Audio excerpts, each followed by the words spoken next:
सांगा, आपला उमेदवार कोण आणि कोणत्या प्रभागामधून आपण निवडणूक लढवत आहे?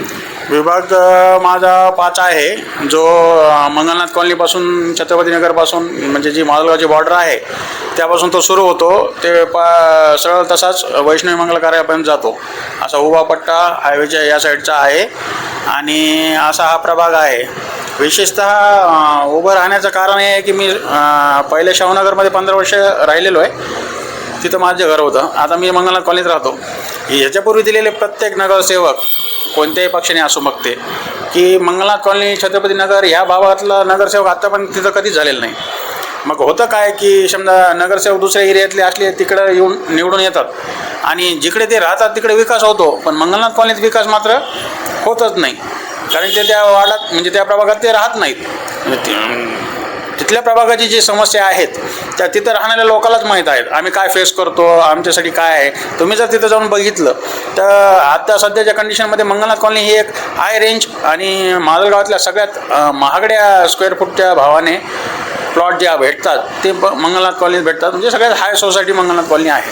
आणि तुम्ही जर तिथं जर प्रामुख्याने जाऊन बघितलं तर रस्ते नाहीत, नाल्या नाहीत, म्हणजे सुविधेमुळे फारच महागे आहे तो प्रभाग. तर याचं कारण हे आहे की त्या प्रभागातला नगरसेवकच नव्हता. तिथे तो राहत नाही म्हणून त्याला त्याची त्या गोष्टीची जाण नाही राहत. जिथे नगरसेवक राहतात ते त्या एरियात त्यांची कामं करतात, कारण त्यांना तिथं ते रोज फेस करायचं असतं. बाकीच्या नगरसेवक इकडे येऊन कोणाला फेस करायचं नाही ना.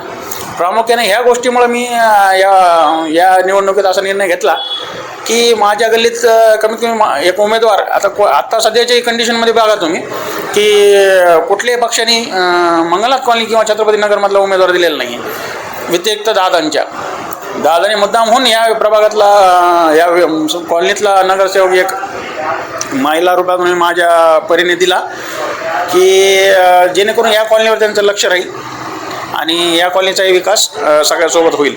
बाकी सगळ्या कॉलनीत दादांनी जे कामं केलेत सगळं जनता बघतच आहे.